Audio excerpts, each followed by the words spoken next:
HOA sold my lake cabin while I was gone for 48 hours. They thought they could erase me with a forged signature and a fast-talking investor, selling my lake cabin while I was gone for 2 days. But the moment I stepped back onto that porch and saw a stranger holding keys to my own home, I knew this fight wasn't about a cabin anymore. It was about the land beneath us, and the truth buried in it. If you stand for justice the way I did, hit subscribe and stick around. These HOA power trips only get wilder from here. The gravel on the old lake road always made a familiar crunch beneath my tires, a sound I'd heard since I was a boy riding shotgun with my father.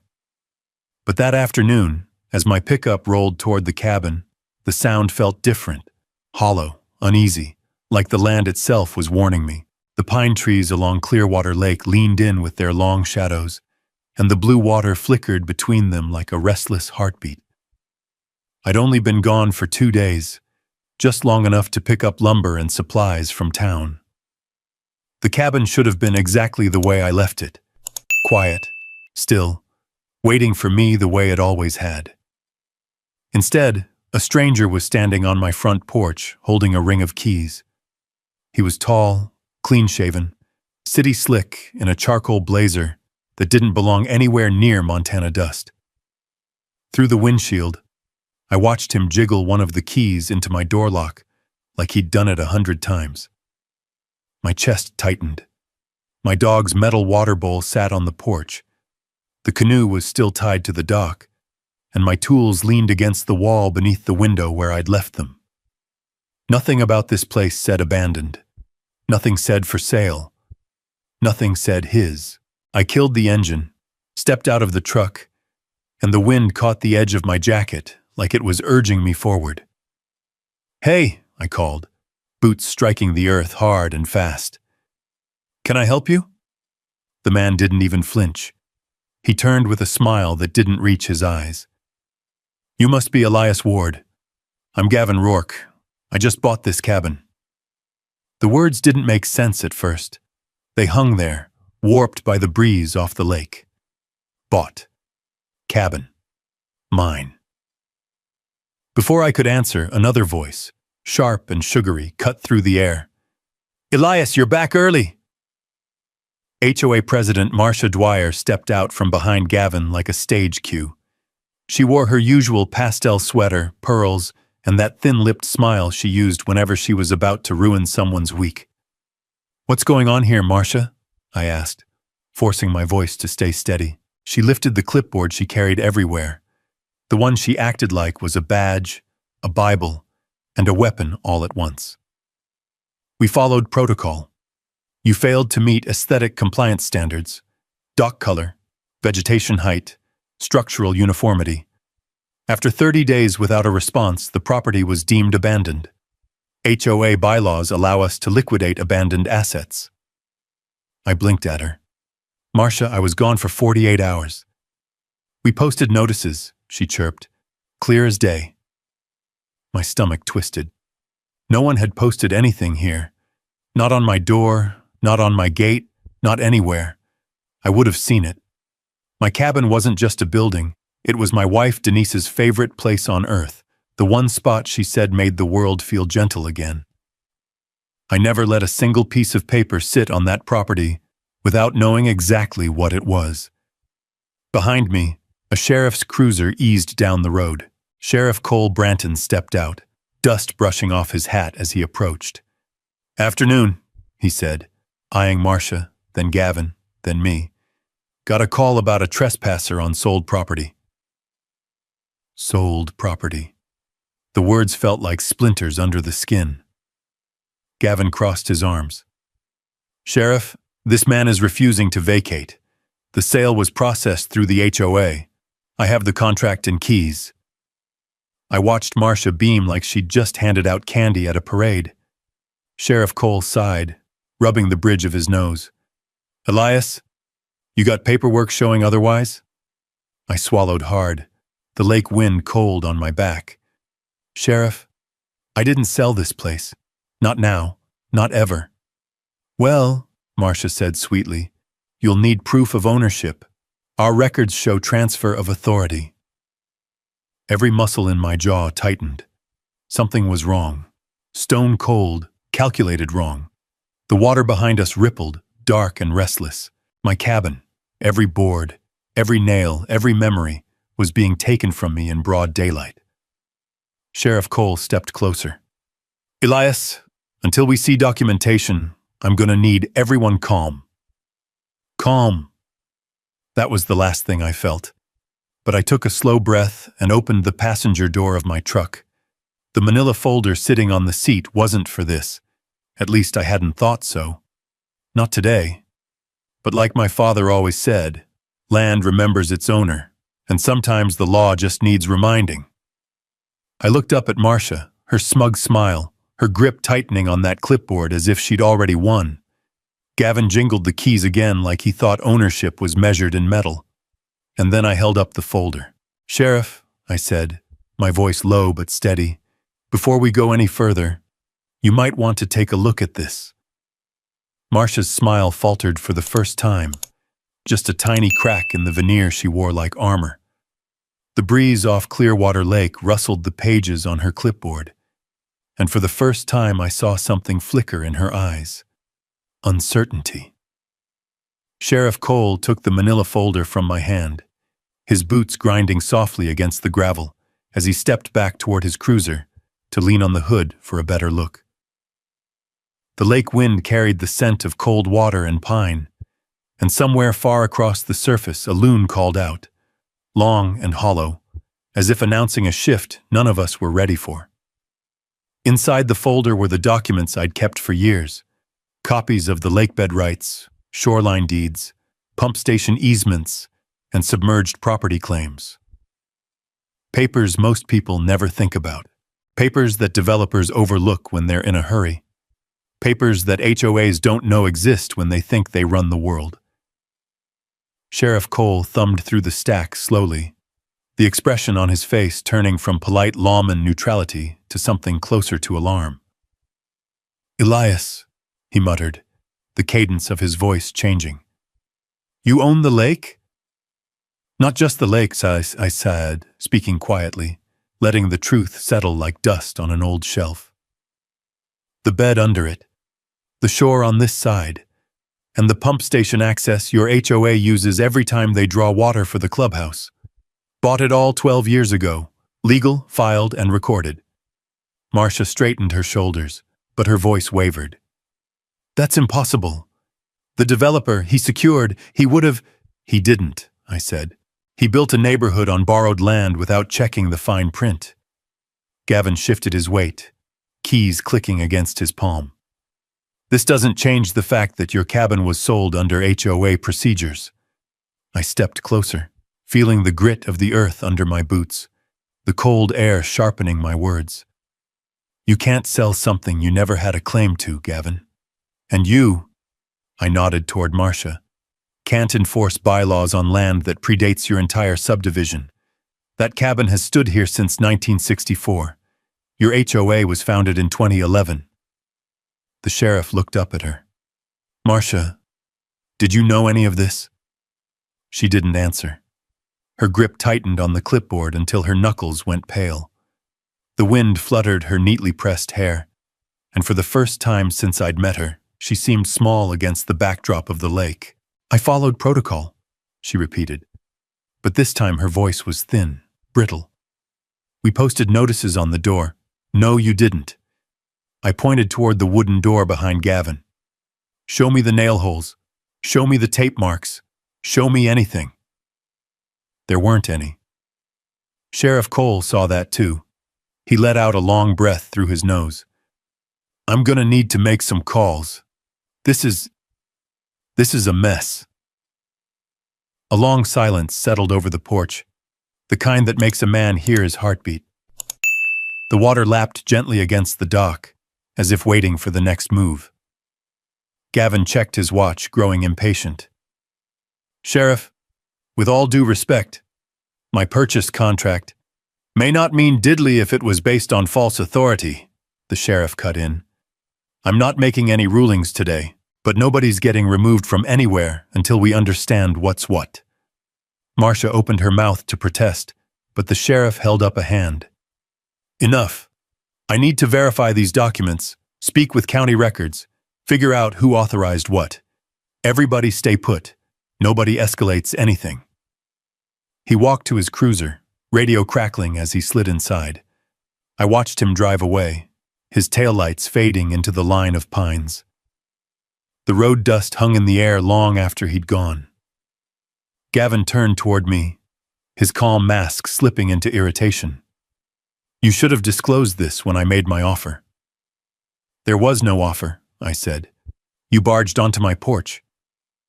Marcia stepped closer, her perfume too sweet for the cold air. Elias, be reasonable. The HOA only wants consistency and order. Your cabin doesn't fit the aesthetic standard because it's older than your entire neighborhood, I snapped, and older than your bylaws, and older than the people enforcing them. She narrowed her eyes, false confidence trying to regrow. These technicalities won't protect you forever. Behind her, the lake shimmered under the pale afternoon sun, quiet and unbothered, like a witness patient enough to outlive every argument. I didn't answer. I walked past both of them, up the steps of my own porch, and placed my hand on the worn wooden doorframe, the same frame Denise leaned on every summer morning when she'd sip her coffee and watch the light dance across the water. I felt the grain beneath my fingertips, the years carved into it, the memory of peace it once held. Marcia took a few steps down the path, muttering under her breath as she dialed someone on her phone. Gavin followed her, already whispering about next steps and financial losses. Their voices drifted away as the wind picked up again. I walked to the edge of the porch and looked at the lake, calm, clear, reflecting the sky like a truth nobody could argue with. They thought they could erase me with a clipboard. They thought a forged notice and a fast-talking developer could make me disappear. But this lake wasn't theirs. It wasn't the HOA's. It wasn't the developers. It wasn't even Gavin's fantasy investment. It was mine. Every inch of it, every ripple, every buried utility line, every legal right stretching back farther than they were willing to research. And they had no idea what else was in that folder. That thought stayed with me long after Marcia and Gavin marched back toward the paved road that led into Clearwater Ridge. The sunset was sliding behind the tree line, staining the lake in dark copper streaks. A colder wind picked up, brushing across the water and rattling the dock planks gently. I stood there a while listening to the creak of wood, the soft lick of waves, and the restless whisper of pines. It was the sound of home. The sound they were trying to claim as their own. By morning, the HOA had regrouped. It started with a white envelope pinned to my wooden gate with a bright red thumbtack. Notice of infraction, unapproved vegetation height. I stared at the paper, its crisp edges fluttering like a flag of unwanted war. The pine needles around my gate had grown maybe an inch since last week. Not exactly a crime in Montana. But the HOA made it sound like I'd planted a wildfire. 2 hours later, another envelope arrived. This one cited me for reflective water disturbance. I held it up, reading the wording twice. They were fining me because the sun reflected off my dock in a way that, apparently, caused aesthetic disharmony with community guidelines. I let out a humorless laugh. Aesthetic disharmony, I muttered. That's a new one. Midday, a third envelope showed up, this time taped to the side of my mailbox. Dock color non-compliant. My dock was the same faded cedar brown it had been for 20 years, but the HOA had recently decided that all docks needed to match a uniform willow taupe shade, as if this lake cared about taupe. I tugged the paper free and looked around. The gravel driveway was empty, the trees still, but I could feel eyes on me. Someone had driven by, snapped a photo, and run. The HOA didn't always need to confront you. Sometimes they preferred to sting you with paper cuts, tiny slashes of authority that piled up until they bled. By the afternoon, I drove into town for groceries. On the way back, I spotted a dark SUV parked at the curve where my private road met the public one. Its windows were tinted, and the engine was off. The vehicle didn't move even when I slowed. I drove past slowly, letting the gravel crunch beneath my tires like a warning. The SUV remained still, watching. The first time, I brushed it off as coincidence. The second time, not so much. When I reached my cabin again, the wind had picked up. Dust swirled down the driveway, and the lake rippled in restless silver waves. I stepped out with the grocery bags and nearly tripped over something at the edge of the porch. A for sale sign lay flat on the boards. My stomach tightened. I hadn't put that there. I hadn't authorized it. Someone had come onto my property, hammered the sign into the ground, then either changed their mind or been interrupted. The wooden stake had fresh dirt on it, proof it had been planted not long ago. I picked it up and turned it over, reading the name of some realtor I'd never heard of. At the bottom, in tiny print, was a QR code linking to a listing that claimed my cabin was priced to sell quickly. I felt heat rise in my chest. They were trying to push me out, one little shove at a time. "Elias?" a voice called out behind me. I turned to see Lila Mercer standing near the gate. She was holding her coat close against the wind, her expression uneasy. Lila lived 2 parcels over, on the last stretch of lakefront the HOA managed to swallow up before their expansion hit legal limits. She was young, maybe mid-30s, with a little girl who liked to fish from her tiny pier. "What's going on?" she asked. "I saw Marcia's car up here yesterday, then that SUV parked by the turnoff." I leaned the for sale sign against the porch railing. "They've been busy." She stepped closer, lowering her voice. "Elias, be careful. They did this to my neighbor last year. Fines, accusations, false reports, until he just moved away. They say things quietly so nobody notices, but I've noticed." The wind blew her dark hair across her face. She tucked it behind her ear. "Marcia runs the HOA like a kingdom. And Gavin, well, nobody knows what he's after, but it can't be good." I studied her for a moment. She wasn't lying. There was real worry in her eyes. "Lila, have you ever seen them target someone this fast?" She shook her head. "Not like this. They're scared of something. And when people like them get scared, they get bold." I looked out at the lake again. The water churned softly beneath the dock.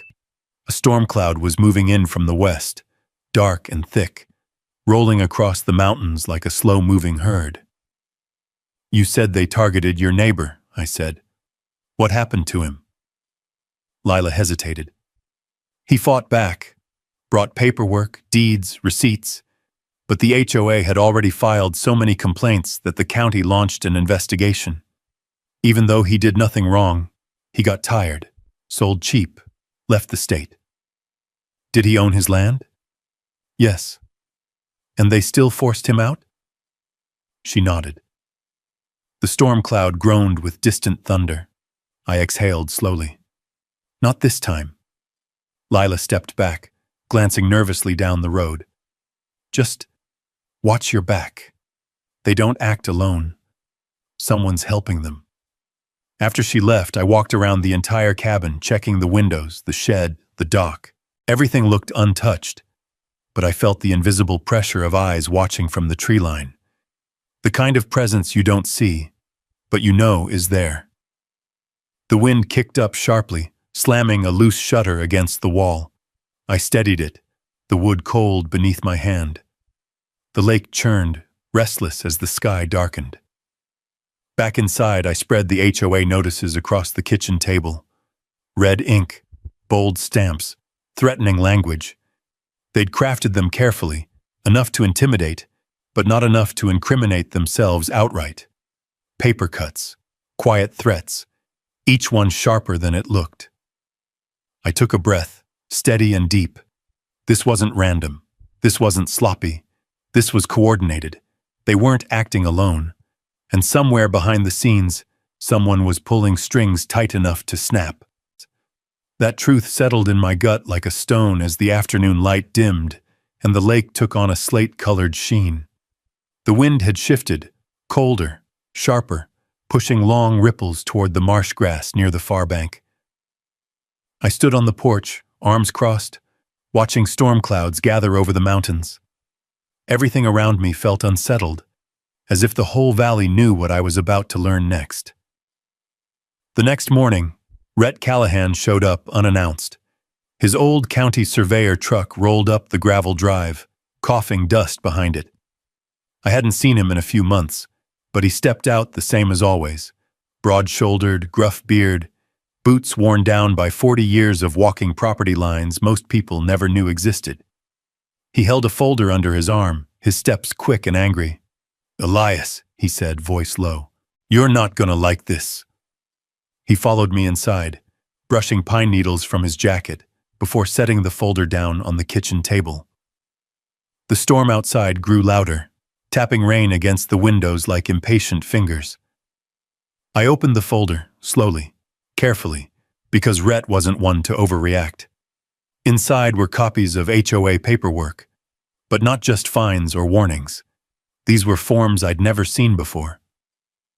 Notice of non-response. Confirmation of owner silence. Abandonment claim.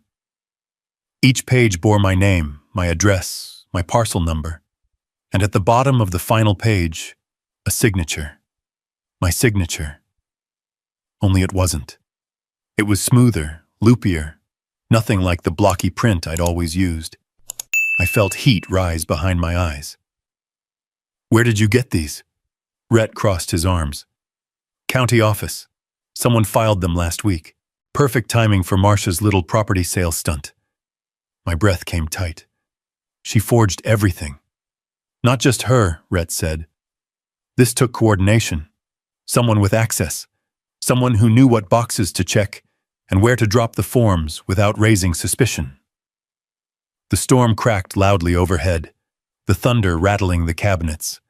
We both turned as another gust slammed the shutters outside. The cabin felt smaller suddenly, as if the walls had drawn closer.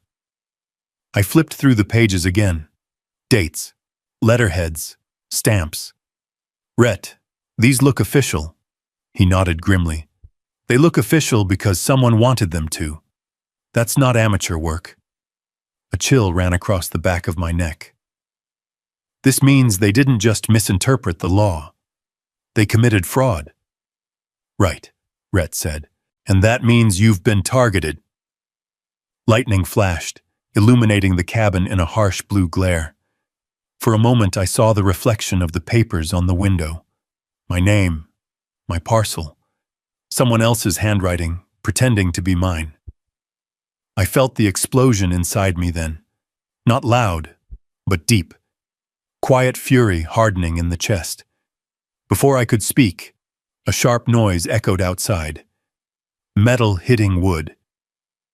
We both froze. Another sound, lighter this time, like someone stepping on wet leaves. I grabbed my coat and moved toward the back door, motioning for Rhett to stay behind. The rain had turned steady, pattering against the metal gutters. The air outside smelled of pine sap and wet soil, sharp and cold. I rounded the corner of the cabin and saw movement near the shed. A hooded figure bolted from the shadows. "Hey!" I shouted, but the storm swallowed my voice. The figure stumbled, dropping something that clanged loudly against the ground, a long pry bar, before sprinting toward the tree line. The rain blurred their outline before the darkness swallowed them whole. I didn't chase. Not in this storm, not on this terrain. But my heartbeat pounded heavy as I picked up the pry bar. The handle was slick with rain, the metal cold as lake water. Rhett came running out. What happened? Someone was in the shed. I turned the tool in my hand, trying to get in again. Again. The word hung there. We rushed to the shed, its latch dangled crooked, fresh scratches gouged into the wood. The break-in wasn't random, it wasn't petty, someone was searching for something. Inside, muddy footprints dotted the floorboards, heavy, size 11 maybe, Whoever it was stepped straight to the corner where I kept old lockboxes and crates. Most were untouched, but one crate had been pried open, splintered along the edge. The only thing inside it had been old fishing gear. They'd been looking for something else entirely. Rhett looked at the crate, then the footprints, then the pry bar in my hand. They're getting desperate. I nodded. They're escalating. A rumble of thunder rolled across the lake. Rain drummed harder on the tin roof. I moved back to the house, feeling the storm seep into my bones. Rhett followed me in, watching me with those same surveyor eyes he used when he sensed a boundary line about to be crossed. "You're gonna need help," he said. "This isn't just HOA nonsense anymore. This is criminal." "I know," I said quietly. "And whoever forged those documents, they're not done." Rhett put a hand on my shoulder. "I'll help you map everything. Every inch of land they claim. Every line they've crossed." I nodded. "Tomorrow." Lightning flashed again, illuminating the lake outside. The waves churned violently, slamming against the pilings of the dock. It looked like the water itself was angry. We stood in silence for a long moment. Then I said what we were both thinking. If they forged abandonment, what else did they fake? Rhett didn't answer. The storm answered for him, thunder cracking across the mountains like a warning shot from the sky. That night, sleep never found me. Every time lightning flashed across the lake, I pictured the forged signature on those papers, neat loops and flourishes pretending to be mine. Each stroke of ink felt like someone chiseling away at my identity, trying to remove me from the land one document at a time. The storm finally eased close to dawn, leaving behind a cold mist that crawled low over the water. By morning, Rhett was already walking the property line, with his old canvas satchel slung over his shoulder, a thermos in one hand, rolled maps tucked under his arm. The man had spent half his life surveying Montana backroads and forgotten lots, and he moved with the confidence of someone who trusted the land more than people. I followed him, the wet grass brushing against my boots, patches of fog rising around us like breath. "We're gonna map everything," he said, planting a bright orange survey marker into the dirt. "Every inch they think they control, every boundary they pretended didn't exist." The morning air was crisp, filled with the smell of damp pine and fresh earth. The lake behind us rippled with the soft push of a breeze. Somewhere in the distance, a hawk cried out, circling above the tree line. Rhett unrolled one of the old county maps across a portable board he carried. "Your parcel," he said, tapping with a pencil, "predates the Clearwater Ridge development by nearly 40 years. But look here. Look where their clubhouse sits." I leaned closer, breath catching. The red square marking the HOA clubhouse was planted squarely on a section of my lakebed parcel, extending into what should have been protected shoreline. "They built it on my land," I said quietly. "Not just that," he muttered, flipping to another sheet. "Their sewer lift station? On your utility easement. Their entrance gate? On your access road. And half their streetlights? Anchored right into your shoreline buffer." The wind picked up, rustling the edges of the map like the land itself was agreeing. "And this," he added, pulling out a third sheet. "This is the kicker." He pointed at a cluster of small utility notations, barely legible. "The pump station they use for clubhouse sprinklers and water features, it's on submerged land you own." I stepped back, staring out at the lake, the stillness betraying none of the war brewing beneath its mirrored surface. "They've built their whole neighborhood on my land, without checking anything." Rhett nodded. "Because they assumed no one would challenge them. HOAs think their bylaws outrank everything. But deeds are older. Deeds win." I felt something shift inside me, a slow-burning calm, the kind a man feels when the tide finally turns. Not triumph, not yet, but the first hint of leverage, We spent the entire morning marking boundaries. Orange stakes dotted the shoreline, tiny sparks of color against the fog. Rhett measured each point with the precision of a man who'd made truth his profession. As we worked, traffic picked up on the HOA road across the lake. Silver SUVs, golf carts, uniform landscaping trucks. Folks moving with the nervous energy of bees stirred from a hive. Word must have spread. Perhaps Marcia was already panicking. By noon, we reached the far end of the property, near the old rusted fence line where the ground dipped toward marshy grass. As I lifted another marker, tires crunched on gravel behind us. I turned to see a black SUV idling at the end of the lane, the same one that had appeared twice before. The window didn't roll down. No one stepped out. Rhett squinted, wiping rain residue from his brow. That the same car? Yeah, I said. Third time now. The SUV lingered another few seconds, then backed up slowly and disappeared down the road. Its tires left wet tracks in the dirt, but the silence it left behind felt heavier. They're watching, Rhett said. I know. Means you're getting close. I know that too. We returned to the cabin, our boots leaving damp prints across the porch. The scent of wet cedar filled the air, thick, grounding. I spread the newly marked maps across the kitchen table. Orange dots marked every intrusion, every overreach, every boundary they'd crossed. I stared at the maps, hands braced on the table. This is enough to file a preliminary theft complaint. Rhett nodded. More than enough. They've encroached on your land in at least 6 places, built structures without permission, used utilities without easement. This isn't some misunderstanding. This is actionable. Thunder murmured again in the distance, softer now, like a grudge. I picked up the marker pen and circled the clubhouse, the sewer station, the entrance gate.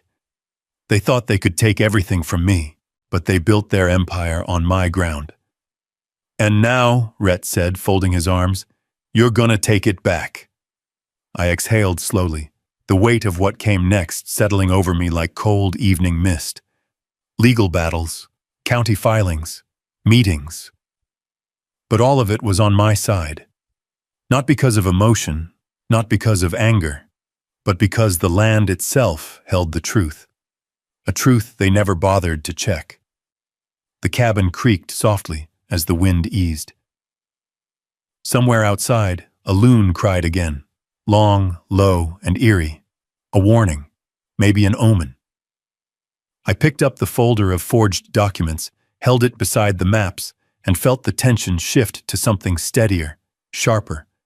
Lines in the dirt weren't just boundaries. They were battle lines, bright orange markers staking the truth into the soil, each one a tiny flag, in a war the HOA didn't realize they'd already started losing. By the next morning, the storm clouds had drifted east, leaving behind a wide, pale blue sky and a crisp chill in the air. A thin mist hovered above Clearwater Lake, curling upward like smoke from some long, finished fire. The land felt clean, washed, ready, as if it knew what was coming. I stepped onto the dock with a thermos in hand, letting the old boards creak beneath my boots. The lake water shimmered in soft silver ripples, catching the early sunlight. It was the kind of calm that makes a man feel steady again. The kind of calm I needed before I set the next part of the plan in motion. At 9 sharp, a black SUV, not the same one that had been watching, pulled up my gravel road. This time I knew who it was. Camille Stratton stepped out, sunglasses tucked into her hair, windbreaker flapping softly in the breeze. She had the posture of someone used to dealing with land disputes, investors, county boards, and stubborn old men with property grudges.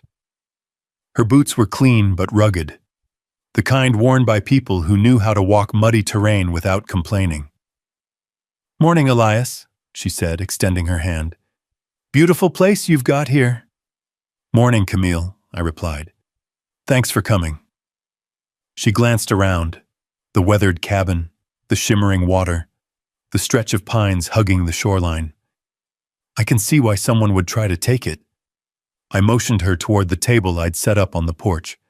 Rhett had left me the maps from yesterday, rolled, sorted, and labeled. I unrolled them one by one as she sipped the coffee I offered. This, I said, tapping the first map, is the official record of Clearwater Ridge's infrastructure footprint. And this, I tapped the second, is what they actually built on. Camille leaned in, her brow furrowing. They're way over their boundaries. Way beyond, I said. Their clubhouse is on my land. Their sewer lift station is on my land. Even their entrance gate is sitting on a right-of-way they never asked permission to use. She nodded slowly.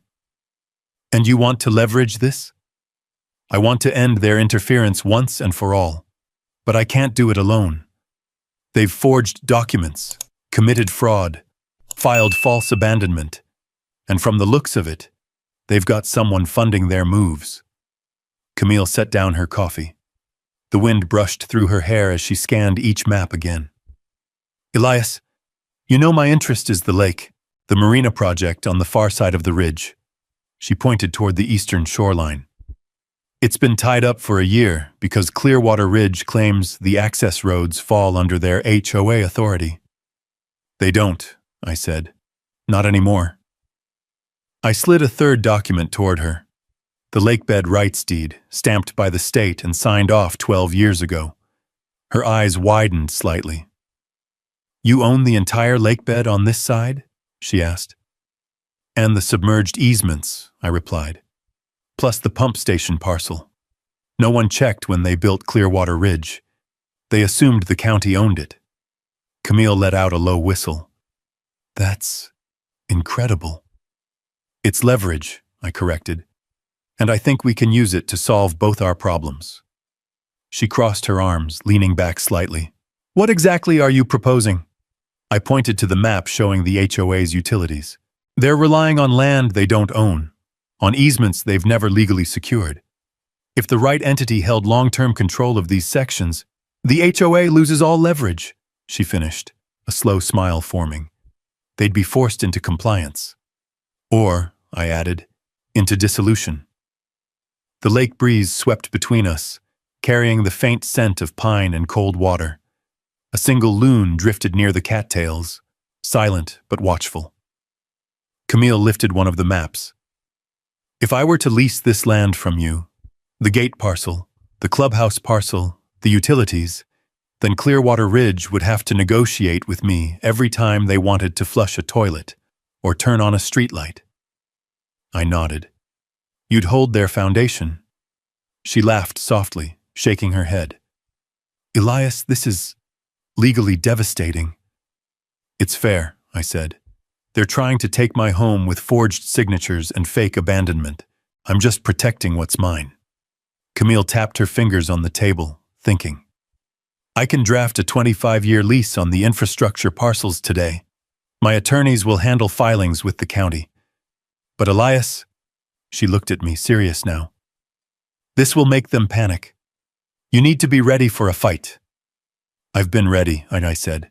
They targeted the wrong man. By mid-afternoon, her legal team arrived. 2 attorneys in boots and windbreakers carrying tablets and binders.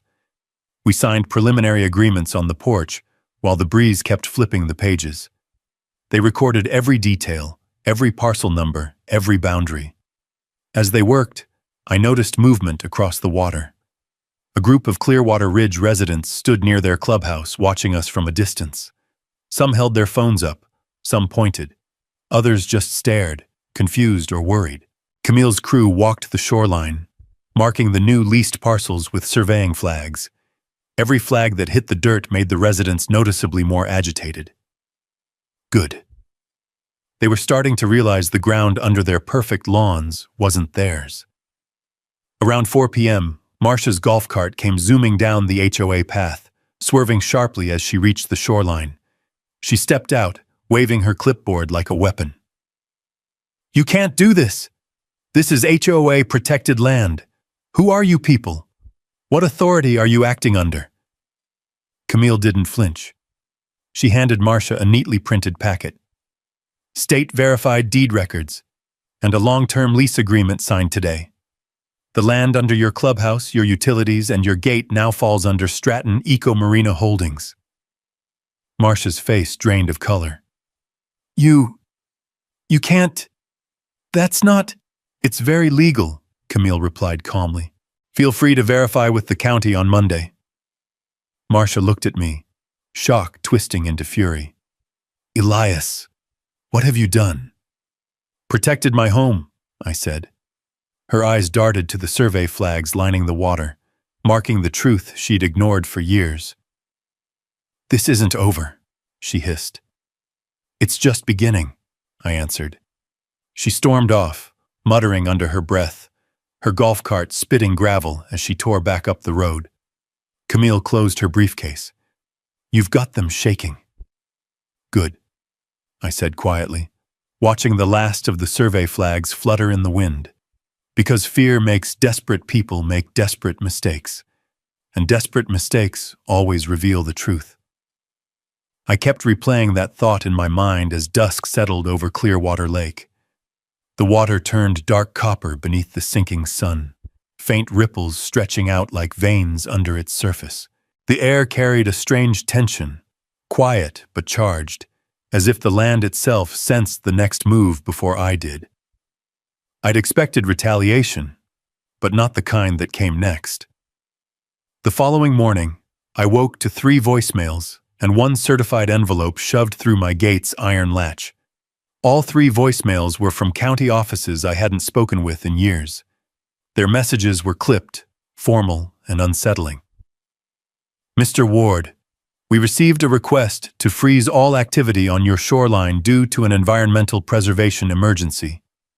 Another said, your property is now considered part of the Blue Heron Wetland Trust. Any construction, lease modification, or land alteration is temporarily prohibited. And the last, we need clarification regarding your recent filings. The emergency environmental petition contradicts your deed. I stood on the porch, listening to each message twice. The early morning fog drifted low around the dock, thick enough to soften the shoreline's edges. It felt like the world was muffled, muted, just for a moment, before the hammer fell. A wetland trust, emergency freeze, contradicting my deed. It didn't take long to guess who was behind it. I tore open the certified envelope. Inside was a county signatory notice declaring that all land rights under parcel series LC41B, my shoreline, were frozen pending ecological review.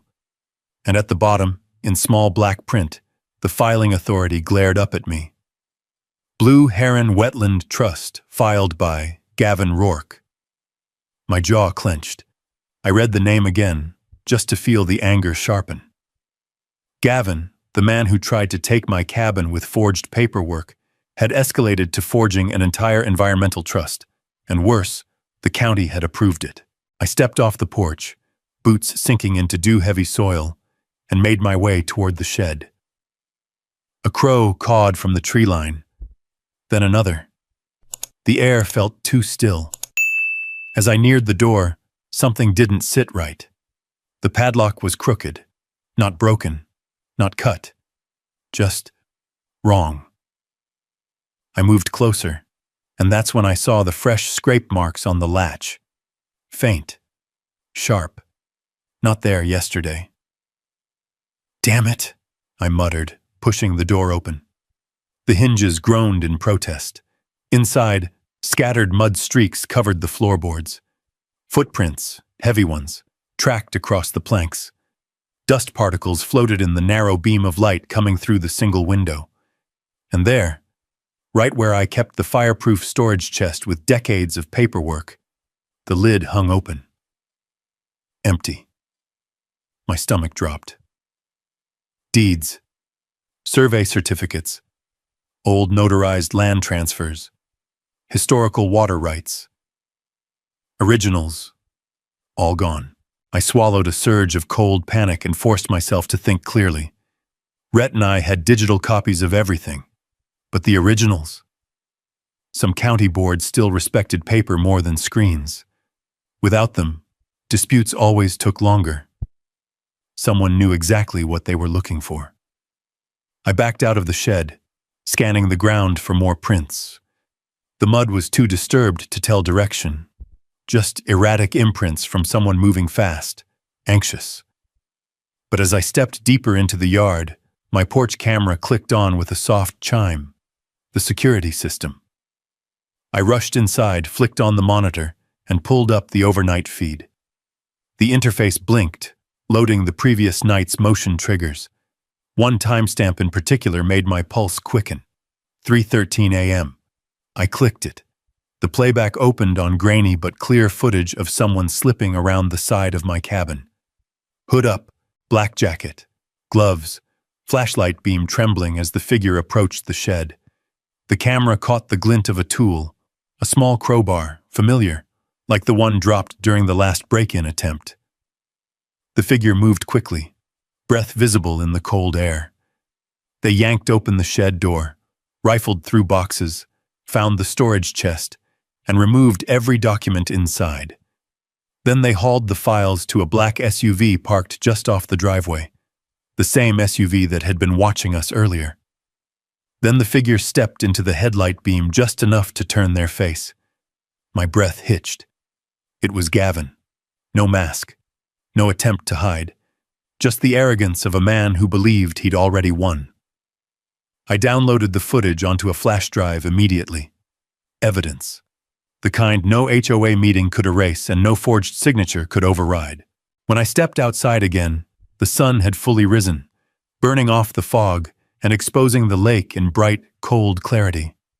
But the air still felt heavy, as if waiting for something else to drop. Rhett arrived shortly after, his boots crunching over the gravel. "Got your message. What happened?" I handed him the envelope from the county. "They froze my land." He scanned it, muttering a string of curses under his breath. "This trust is fake. I checked the state directory an hour ago. No such group exists." I pulled out the flash drive. "And Gavin broke into the shed last night." Rhett's eyes hardened. "Then we're past HOA nonsense. He's building a case, Elias, a fake one. If he can attack your credibility, your deed, your ownership, your filings, he can wedge enough doubt to stall everything." I nodded, but he slipped up. "How?" "He didn't know I had cameras." Rhett cracked a rare smile. "That'll bury him." But the smile faded quickly as he studied the envelope again. "We need a lawyer. One who knows environmental law, property law, and isn't afraid of a fight." I exhaled. "I know who to call." He looked at me sharply. "You sure? Bringing him in? That means you're committing to this." "I committed the moment they forged my name." The lake breeze shifted again, carrying the faint smell of rain even though the skies were clear. A sign of another storm coming. Only this time, it wasn't weather. It was legal. It was deliberate. And it was going to hit hard. I felt that truth in my bones, the way you feel a storm before it ever shows its face. The lake looked deceptively calm that morning. Thin bands of silver stretching across the surface, pine needles drifting quietly in the shallows. But beneath that calm, the current tugged harder than usual, restless and cold. I knew exactly how it felt. I spent the next few hours gathering everything I had left: digital backups, Rhett's new surveys, the flash drive with Gavin's break-in footage, Camille's lease agreements, notarized copies of my lakebed rights, and every HOA notice they'd ever shoved into my mailbox. My kitchen table looked like a legal war room, papers laid out beneath the soft glow of the overhead lamp, the smell of old ink mixing with the scent of cedar walls and cold air creeping in from the cracks. By noon, my attorney, Sylvia Drummond, pulled into the driveway. She was a small woman, in a charcoal coat, with eyes that could cut through steel, and a voice calm enough to steady a landslide. She'd handled environmental cases for 30 years, long before most HOAs even existed. She stepped inside without ceremony, scanning the table. "You weren't exaggerating," she murmured. They forged abandonment documents, created a fake trust, filed an injunction, broke into your shed, and stole original deeds. All in 1 week, I said. She nodded grimly. This isn't HOA overreach. This is organized fraud. Outside, the wind rustled the pine branches, scattering needles across the porch. The cold smell of the lake drifted inside with each draft. Sylvia adjusted her glasses and tapped the flash drive. This footage, she said, changes everything. Judges don't like liars, but they really don't like criminals pretending to be victims. I exhaled, tension loosening from my shoulders. So we still have a chance? A chance? Sylvia replied. Elias, we have leverage. Leverage. The word felt like a door cracking open in a dark room. She spent the next hour reviewing maps and cross-referencing county plats with Rhett's updated drawings. When she reached the page showing the clubhouse built directly on my parcel, she shook her head slowly. They've been operating illegally for years, and now you've leased the land underneath them to a private entity with its own legal rights. Camille doesn't play lightly, I said. She'll hold them accountable. Good, Sylvia replied, because once this hits court, the HOA is going to crumble. The hum of her SUV broke the quiet as we drove to the county courthouse. Downtown Clearwater was small, just a strip of old brick storefronts, a diner with a neon sign that flickered at the corners, and the courthouse sitting at the far end with its faded white columns. The sky above it was a dull gray, heavy with the weight of what was coming. Inside, the air smelled faintly of old books and floor polish. HOA members had gathered in clusters, some whispering urgently, some pale, some curious. Marcia stood near the doors in her pearl necklace and immaculate sweater set, holding her clipboard like a security blanket. She avoided my eyes. Gavin was beside her, in a smooth navy suit, smiling like the hero of his own story. His hair was slicked back, jaw tight with arrogance. The judge called us in. The courtroom was a small wood-paneled chamber, sunlight filtering through high, narrow windows. Sheriff Cole sat in the back row, arms crossed, watching everything with a quiet, simmering patience. Case number 23-119, the clerk read. Ward versus Clearwater Ridge Homeowners Association. Sylvia stood. Your Honor, we'd like to introduce a series of exhibits demonstrating fraud, forgery, criminal trespass, and unauthorized land use. Gavin's attorney, some suit from out of county, rose immediately. Objection. The plaintiff seeks to overwhelm the record with irrelevant claims unrelated to property transfer procedures. Counselor, the judge cut in. Sit down. We're going to hear every piece. Sylvia plugged in the flash drive. The room fell silent. The video played on the screen. Gavin slipping behind my cabin, flashlight trembling, crowbar in hand.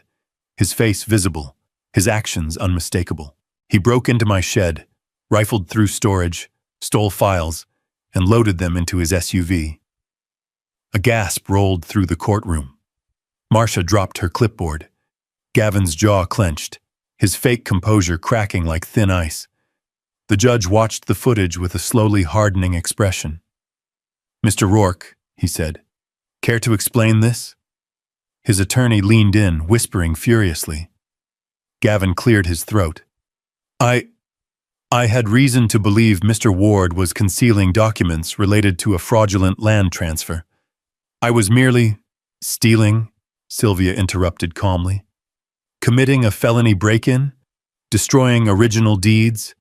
Filing forged environmental petitions? Gavin stiffened. Those petitions were legitimate. Sylvia lifted another exhibit. Your Honor, according to the state registry, the Blue Heron Wetland Trust does not exist, nor did it exist on the day this freeze was filed. And here, she held up more papers, is the sequence of digital footprints linking the submission directly to Mr. Rourke's personal computer. A heavy hush settled over the chamber, broken only by the faint ticking of the judge's old desk clock. Then Sylvia pulled out the environmental petition filing. And this signature, she said, placing it beside my real signature, is not Mr. Ward's. She turned to the judge. Your Honor, this was a coordinated attempt to steal his property. The judge looked at the forged paper, then at me, then back at Sylvia. Do you have more? Yes, she said, sliding forward the lease agreements. The land under Clearwater Ridge's clubhouse, gate, sewer lift station, and utility lines now belongs to Stratton Eco Marina Holdings, via a legal lease from Mr. Ward. A murmur rippled through the room. HOA members stiffened with shock. The judge leaned back. Is that so? Sylvia nodded. Your Honor, the HOA has been operating on land it never verified, never purchased, and never had rights to. And here, she tapped the deed copy, is the original lakebed rights the HOA overlooked entirely. Sheriff Cole stood from the back row. Your Honor, he said, our office is now in possession of stolen documents and verified footage of the defendant's break-in. We're prepared to move forward with criminal charges. The judge tapped his fingers on the bench, slowly, deliberately.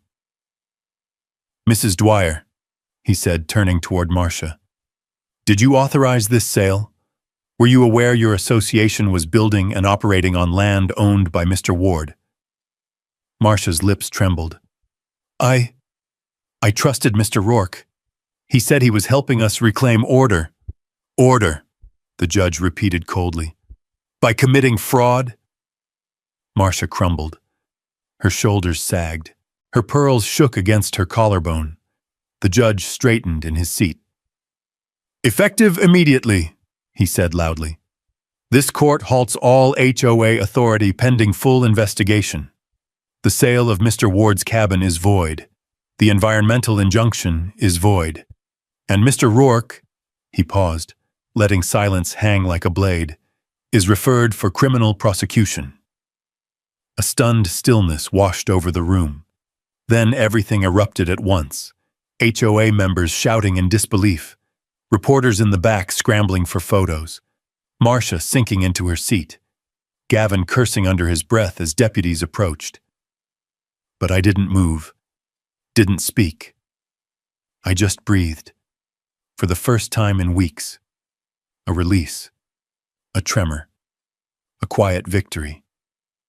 But as I stepped outside into the cold air, the camera crews swarming around me, a cold thought crept in. The HOA might be collapsing, but Gavin wasn't finished, and neither was the storm he'd set in motion. Even with the judge's ruling, even with the HOA in freefall, and Marcia clinging to the last shreds of authority, a knot pulled tight in my chest as I drove back toward the lake. The sky was an iron gray, heavy and low, the kind of sky that made the world feel like it was holding its breath. Clearwater Lake stretched quietly beneath it, flat as glass, disturbed only by the cold wind brushing shallow ripples across its surface. Rhett met me at the cabin that evening, bringing chili from his wife's crockpot and a few words of plain comfort. You did good today, Elias, he said softly, sitting at my kitchen table. Judge shut him down hard. HOA's collapsing. Gavin's facing charges. You're on the right track. I nodded, but my eyes kept drifting to the dark window above the sink. I could see the faint reflection of the dock lantern out there. Steady, gentle, a small piece of peace in the middle of everything. He's not done, I murmured. He thought he could take my cabin, then my land. Men like him don't fold after one bad day in court. Rhett leaned back in his chair, rubbing his jaw. He's out of moves. No, I said, staring at the window. He's out of legal moves. That's different. The wind pressed against the cabin walls with a hollow groan, shaking a few loose shingles. The air felt colder than the temperature should have allowed. Something about the night felt wrong. Too quiet. Too still. Like a deer freeze-framed just before the shot. When Rhett left just after 9, I walked him to his truck. The gravel crunched under our boots, the lake shifting in the distance with soft, dark waves. Lock up tight, he said. Call me if anything feels off. I will. But I didn't turn in for the night. Restlessness kept me awake. I walked the porch a few times, listening to the lake slap gently against the pilings. The cold carried the scent of wood smoke from someone's fireplace across the ridge. A dog barked in the distance. A faint hum, maybe from a boat engine somewhere far off, came and went on the wind. Then everything went silent. And that was the moment I felt it. A wrongness in the air. A shift. At 11:42 p.m., it arrived. A faint popping sound. Then another. I stepped to the edge of the porch, staring out into the dark. At first it looked like a lantern light flickering near my boathouse. But lanterns don't flicker orange, and they don't spread. The next second, flames crawled up the side of the boathouse, glowing brighter than the moonlit lake. Fire leapt along the wooden railings, hungry and fast.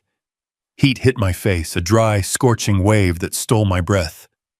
No, no, no! I ran down the steps, gravel shifting under my boots, heart slamming so hard I felt it in my teeth.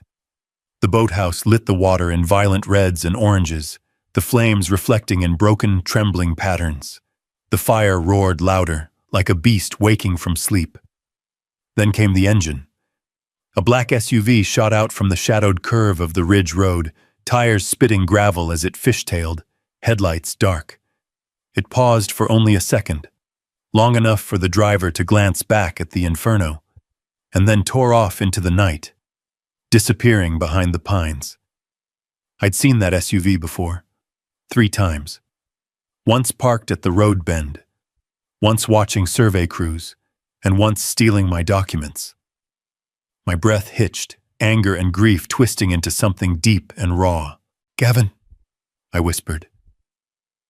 Flames climbed higher, snapping and crackling, sending sparks swirling into the night sky.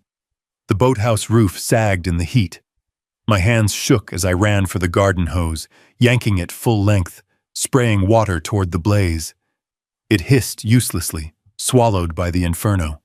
Sirens wailed in the distance. Fire engines were on their way, but the boathouse was already collapsing inward, boards breaking with loud cracks that echoed over the lake. I kept spraying anyway, not ready to give up, not ready to let it burn, even though I knew it was beyond saving. My throat stung with smoke. My eyes watered. The heat was unbearable. "Elias!" Sheriff Cole's voice cut through the chaos. He ran from his cruiser, pulling me back just as a section of roof caved in. "It's too late!" he shouted over the roar. "Come on!" I staggered backward, breathing hard, the hose dangling helplessly from my hand. The boathouse was nothing now but a burning skeleton. The flames lit the entire shoreline, painting the water in bright, violent color. Embers floated upward like fireflies from hell. Cole guided me further from the heat. "We'll get whoever did this," he said. I didn't speak. I watched pieces of my life turn to ash. Old fishing gear.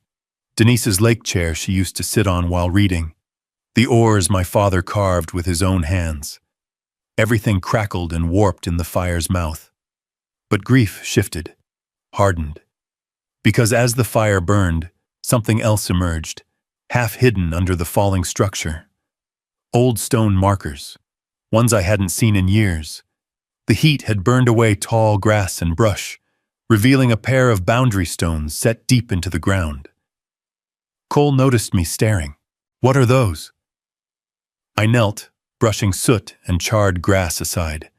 The stones were carved with shallow letters, almost too weathered to read, but not too weathered for someone who knew exactly what they were. "They're original shoreline markers," I said quietly. "From the 1940s. My grandfather's survey. These show the true boundary." Cole raised an eyebrow. "Meaning?" "Meaning my shoreline extends farther than any modern record shows, including under the HOA road." I looked up at the burning boathouse, the smoke rising into the dark sky like a signal flare. And under half their neighborhood, a gust of wind scattered glowing ashes across the lake. and one drifted near my boot before disappearing into the water with a soft hiss. Cole let out a low whistle. This changes everything. Yeah, I said, standing as the fire crews doused the last flames. It does. The fire had taken one structure, but it had revealed the truth. And truth, once uncovered, doesn't shrink back into the shadows. The morning after the fire, Clearwater Lake woke under a soft veil of smoke drifting low across the water. The ashes of my boathouse clung to the shoreline like black snow. The air held that scorched, metallic smell that lingers long after flames die. Yet beneath all that ruin, something steadier pulsed, a quiet resolve rising like heat from embers. I stood by the old stone markers, running my fingers along their weathered edges. They were colder than the morning air, carved with letters nearly erased by time, but even half-faded. Those letters told a story. That my grandfather's original shoreline extended far beyond modern maps, crossing under the HOA road, beneath the manicured lawns, and under the clubhouse sitting like a crown at Clearwater Ridge's entrance. Proof. Not speculation. Not claims. Proof carved in stone. By 10 a.m., Camille arrived with her legal team and a county historian. The historian knelt beside the markers, brushing away last night's ash with a small wooden tool. These are authentic, he said with a slow whistle. Pre-1950s. You can see the leveling style, rare for lakeside parcels this far north. This is original boundary work. Camille crossed her arms. Meaning Elias owns more shoreline than anyone realized. Meaning, the historian corrected gently, the HOA has been occupying land that was never theirs to touch. A cold wind swept across the lake, rippling the surface like a sheet of hammered metal. I watched the clubhouse across the water, a modern, boxy building with oversized windows and a ridiculous fountain out front, sitting smugly on land that no longer had the legal leg to stand on. Let's get to court, Camille said. The courthouse parking lot was already filling when we arrived.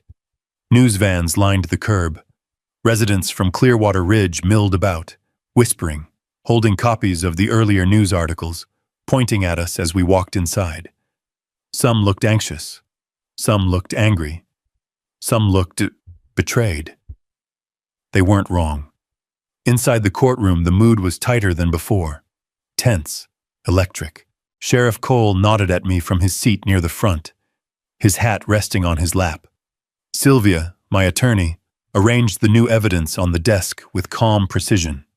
Then the bailiff's voice echoed, "All rise." Judge Harmon entered. The new judge assigned after the previous one recused himself. He was an older man with steady eyes and a calm presence, the kind of judge who listened more than he spoke, the kind who didn't like games. He folded his hands. We reconvened to address additional evidence in Ward versus Clearwater Ridge. His gaze landed on me. "Mr. Ward, your counsel may begin." Sylvia stood. "Your Honor, after last night's fire, new evidence surfaced on Mr. Ward's property. Original boundary markers from the 1940s confirming expanded shoreline rights." She submitted photographs, historical maps, and the historian's sworn statement. The judge examined each page carefully. "This places nearly half of Clearwater Ridge's shoreline structures, including their main road and clubhouse, squarely on Mr. Ward's property," Sylvia continued. "Without easements, without permission, without legal standing." A murmur swept the room. Gavin shifted uncomfortably in his seat, a stark contrast to the smug confidence he'd worn days earlier. His attorney leaned in, hissing sharp whispers. Even from across the room, I could see the panic tightening his jaw. Then Sylvia played the footage again. The break-in, the theft, the forged environmental trust. The courtroom watched every second in frozen silence. When it ended, even the fluorescent lights seemed to buzz louder. Judge Harmon cleared his throat. "Mr. Rourke, do you wish to address this evidence?" Gavin stood, but his voice cracked. "Your Honor, I acted based on information provided by the HOA president. I believed Mr. Ward was committing. Sit down, the judge said, not unkindly, but firmly enough to snap Gavin's excuses in half. Then the judge turned to Marcia. She looked smaller than I'd ever seen her, pearls askew, hands shaking. Mrs. Dwyer, he said, were you aware the association lacked proper easements for its structures? She swallowed hard. I trusted Mr. Rourke. He said he handled the filings. So, you authorized the sale of a resident's cabin without verifying ownership? Her lip trembled. I just wanted order. The community was supposed to look a certain way. We had standards. Standards do not supersede property rights, the judge replied, or the law. He shuffled the papers, took a long breath, then delivered his ruling with the weight of a closing thunderclap. Effective immediately. The fraudulent sale of Mr. Ward's cabin is null and void. N. Clearwater Ridge. HOA is to be dissolved permanently.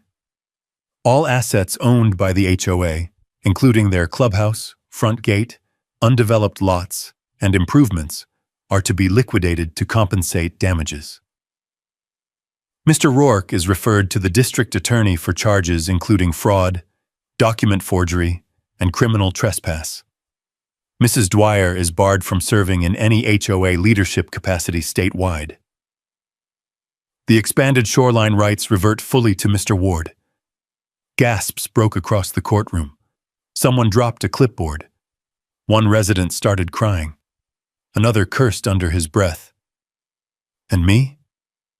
I just breathed, because the storm they tried to drown me in had finally broken, and I was still standing. Outside the courthouse, reporters swarmed, microphones waving, cameras clicking.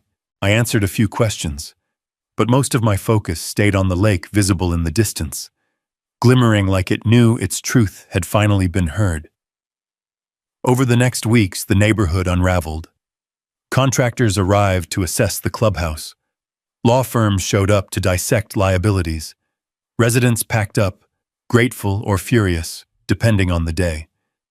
And Camille's marina plans moved forward, this time without obstruction.